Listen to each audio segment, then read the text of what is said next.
Have you ever wondered why some couples argue constantly and yet seem more connected than ever, while others avoid conflict but slowly grow distant? Why do some marriages endure storms and emerge stronger, while others collapse under the weight of silence and avoidance? Welcome back to the channel. I'm truly grateful to have you here. In today's episode, we'll explore one of the most misunderstood aspects of long-term relationships: conflict. More specifically, we'll reveal the paradoxical truth that in some cases, arguments don't drive people apart, they bring them closer together. How is this possible? And what are the hidden secrets behind a marriage that not only survives but thrives? Let's begin with a truth that might surprise you. Fighting isn't necessarily the problem. In fact, a total absence of conflict can be more dangerous than occasional arguments. Why? Because silence often hides resentment. Avoidance buries tension. And when emotions are suppressed, they don't disappear, they build pressure. The couples that argue but in a constructive, emotionally intelligent way are often the ones that have the deepest bonds. They don't argue to hurt. They argue to understand. Let's take a look at a story. Mark and Julia have been married for 27 years. From the outside, many assumed they had a perfect marriage. But those close to them knew they had their share of loud conversations, strong opinions, and intense debates. Yet, every argument ended the same way, with laughter, hugs, and a deeper sense of respect. Their secret: they never fought to win. They fought to grow. When something was off, they didn't let it simmer for weeks, they addressed it. They aired their fears, their insecurities, their wounds.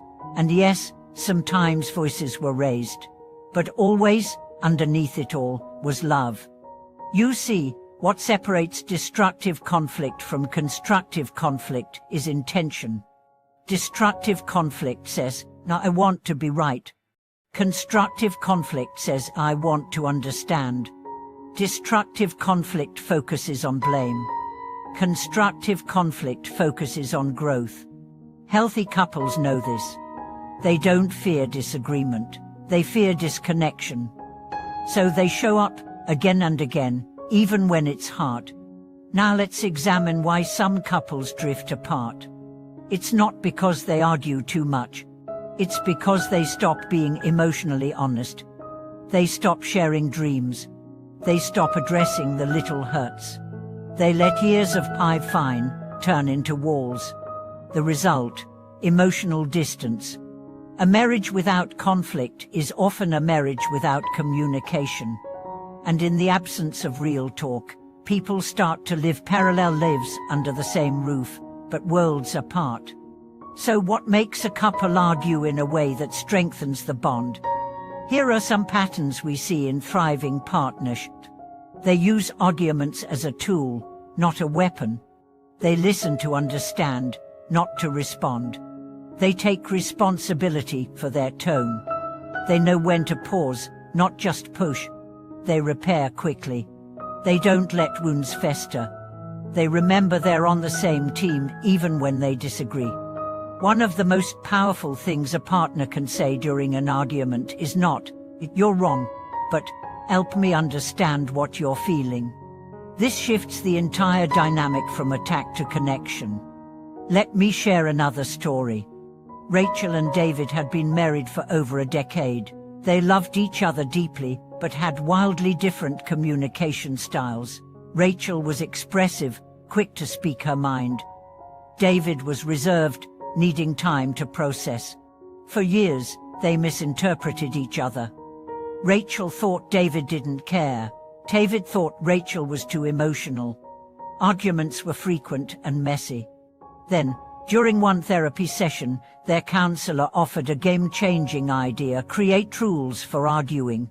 It sounded strange, but they tried. Rule 1: never interrupt. Let each person speak without judgment. Rule 2: take 20-minute breaks when overwhelmed. Rule 4: no name calling, ever. Rule 4: always end with one compliment, no matter how hard the talk. Slowly, things changed.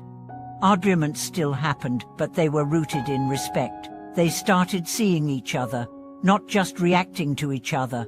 Over time, those very conflicts became bonding moments. Now, years later, they describe those arguments as emotional workouts, uncomfortable, but strengthening.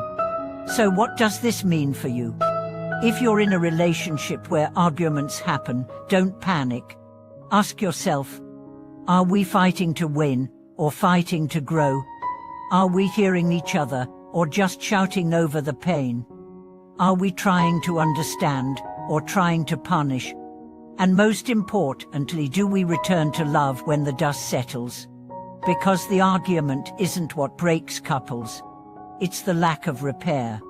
It's the refusal to take accountability. It's the absence of empathy. You see, great marriages aren't built on the absence of problems. They're built on the presence of tools. The tools to navigate tough conversations. The tools to express vulnerability. The tools to rebuild after breaking. And those tools can be learned. They can be practiced. Even if your current relationship feels strained, there's hope if both people are willing to learn. If both hearts still care. Because love is not a fairy tale. It's a craft. And like any craft, it requires patience, humility, and practice. Here's a practice you can try. Set aside 15 minutes each week for emotional check-ins. Each partner answers 3 questions. What's one thing I appreciated about you this week? What's one thing I wish we could improve? What's one thing I need more of from you? No phones, no judgment. Just honesty. Done consistently, this builds emotional fluency. It prevents resentment. It fosters intimacy. Conflict, then, becomes less frequent and more productive. Because when you feel heard, you don't need to shout. And when you feel safe, you don't need to hide. So the next time an argument surfaces, remember, this is not a sign of failure. It's a chance for closeness. If you handle it with care, it might bring you closer than ever before. Thank you for watching this video.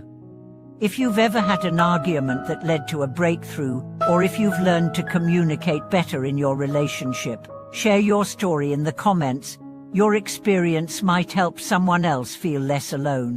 Don't forget to like, subscribe, and share this with someone navigating the complexities of love. We'll see you in the next one.